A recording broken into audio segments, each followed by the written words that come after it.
Okay, here we go. In 3, 2. Hey, and welcome to Gatekeepers. An honor to talk with men and women who are on the wall, representing the Lord, maybe through music, maybe they're doing a ministry somewhere. Doesn't matter. And sometimes we have authors who come and tell fantastic stories of what God has done in their lives and what they are doing for the Lord. And today, no exception. An honor to have a young man with an amazing story and an amazing book. The book is called Go Back to Your Country or Stay and Defy All Odds. It's an honor to have Isa Mushabash here in the studio at the Gate Radio. Hey, Isa, God bless you. God bless you, George. What a pleasure to be here. It's so good to see you. And I stayed up till 1:30 in the morning, intrigued by your book. You Just are amazing. Crazy for doing that. This story is crazy. What an amazing rags to riches, all-American story this is.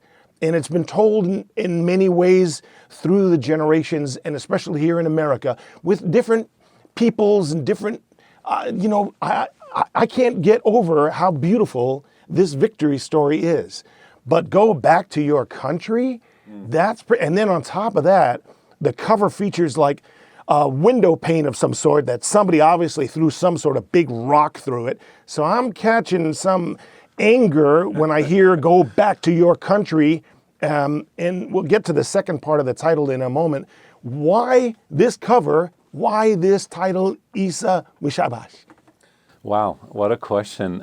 Go back to your country. It's such a negative, painful rejection that so many people hear when they're new to America, and probably new to any country for that matter. Yeah. And it's almost a slap in the face to all your dreams and hopes when you arrive to your desired country. And I wanted to take it and flip it, and hopefully the title would draw your attention enough to say, hey, let me check this book out and see what it's about. You turn it around, you realize, wait, it's not a book about hatred. It's a book about hope. So, Isa, let's set it up for the people. I read the book, so I have the advantage. And I hope you, kind listener, will get this book. By the way, at the outset, in case you have to leave, go back to yourcountry.com. Because you want to get this book, you want to see pictures, you want to meet Isa through pictures and learn about this astounding life. But Isa, what is your homeland nation? Where did mom and dad and grandparents, where was that place? Jordan. Okay. Amman, Jordan. There's also a city called Aqaba. That's where my mother was born. And her parents came from Armenia. They immigrated from Armenia to Jordan. Oh, my. So it's immigrants of immigrants. Oh my! And I know there was a major thing happening in Turkey and Armenia, and a lot of Christians in particular were oppressed and hurt. Now, your family heritage, were you guys Christian believers? Did mom have a faith in Jesus? I mean, I'm just asking how Jordan was for you. Yeah, so we came from the minority Christians in a predominantly Muslim country where less than 3% of the population is not even Christian. It's others. It's Christians and everything else. Yeah. But there is a church in Jordan. There are believers that worship God and lift up the name of Jesus in Jordan and all over the Middle East. Now, a lot of people want to come to the United States of America because for all of our maladies, we still have great freedoms and great liberties for our faith and to express ourselves. What was the story with mom and dad that they wanted to come to America? And did you eventually come? How old were you when you came to the States? When I came twice. So my first round. I know that. Yeah, my first round, I was younger, yes. About 4 years old, and I graduated kindergarten in the United States. Wow. My parents were going through a separation. We ended up going back, settled in Jordan again, and tried to unlearn and relearn Arabic, to then come back again at 7th grade, to then unlearn the Arabic, try to pick up the English again, and figure it out and assimilate and connect. It was while you were here, though, both the first time that you were here as a younger child, and then as a teen later on, that you experienced the go back to your country, and it wasn't said quite that nicely.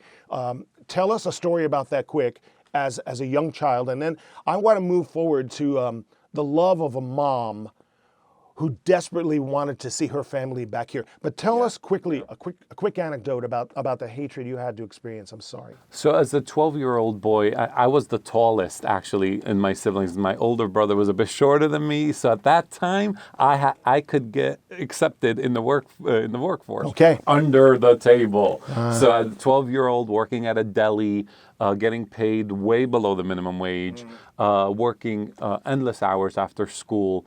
I had this mean boss that really took advantage, and one day he asked me to make a delivery, and I did this delivery in Jersey City. Yes. In Journal Square. Yes. Right? And in broad daylight, I drop off the food. I get $40. They tell me to keep the change. I put it in my pocket.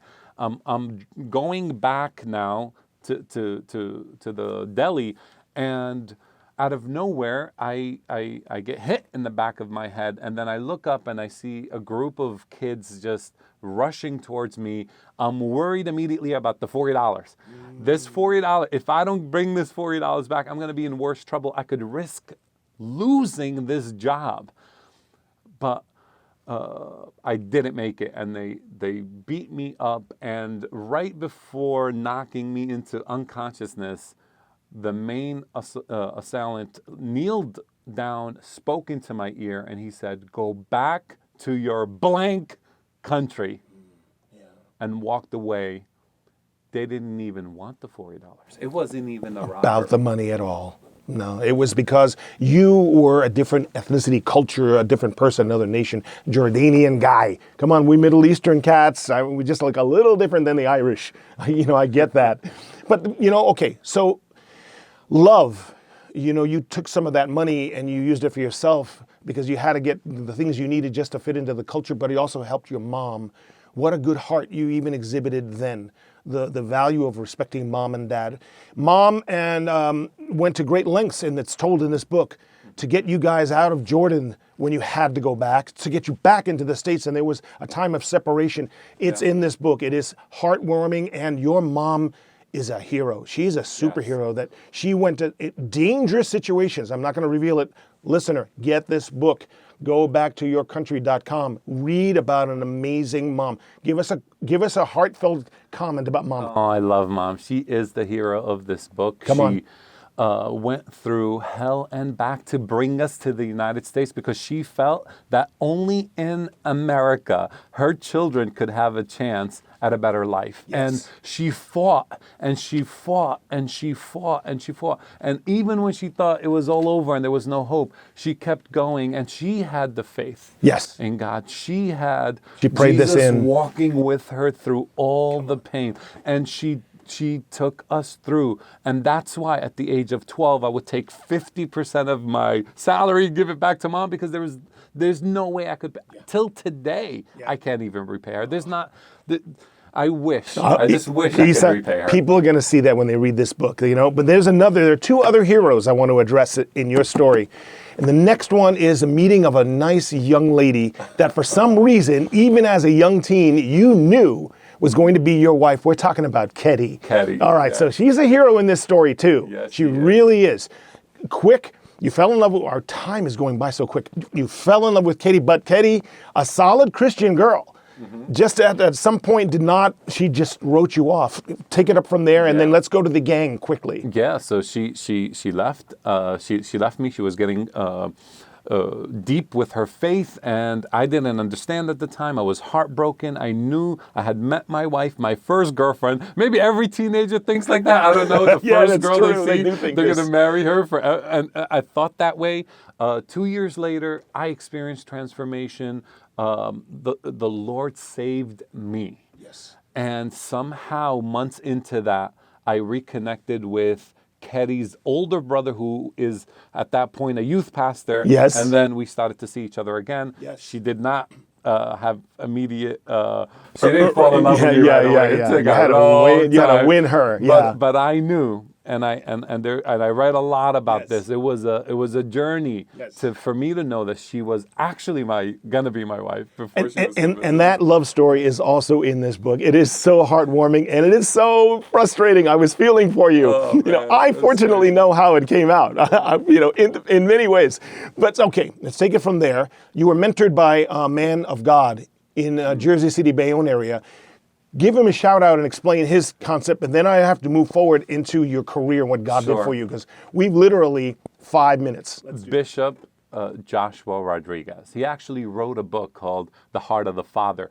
It's so interesting because he filled in that paternity gap for me. Yes. That I was experiencing, from divorced parents, and then the stepdad that I'm like, he can't replace my dad. I have a real dad, through it all, I forgot that I need a father, and there goes God, brings me a man that has a heart for paternity, and serves as a mentor in my teenage years, and was so instrumental in the change in the trajectory of my life. Well, and because of that, because of the values that you now have in you and the love you have for your family, the love that you have for this country, having tasted to see it was compared to where you were, the love that you have for Ketty, and now the love you have for Jesus.